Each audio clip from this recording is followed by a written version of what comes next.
বিভিন্ন কলেজে thread culture চালানোরাই আজ প্রতিবাদে সামিল। থ্রেড কালচার শেষ করার দাবি জানাচ্ছেন বলে কটাক্ষ জুনিয়র চিকিৎসকদের। নিজেদের পিঠ বাঁচাতে চাইছে, তাদের প্রতিরোধের আহ্বান জুনিয়র চিকিৎসকদের।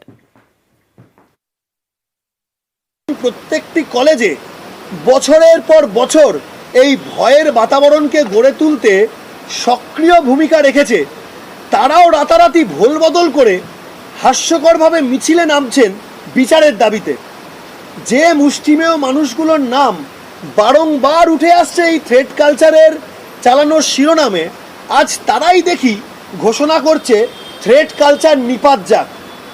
এই দ্বিচারিতা আসলে এই মুখোশধারী মানুষগুলোর পিঠ বাঁচানোর একটি প্রয়াস বলে আমরা মনে করছি। এই ধরনের যে কোনো রকম অসৎ উদ্দেশ্যকে আমাদের এই আন্দোলন প্রতিরোধ করছে এবং করবে।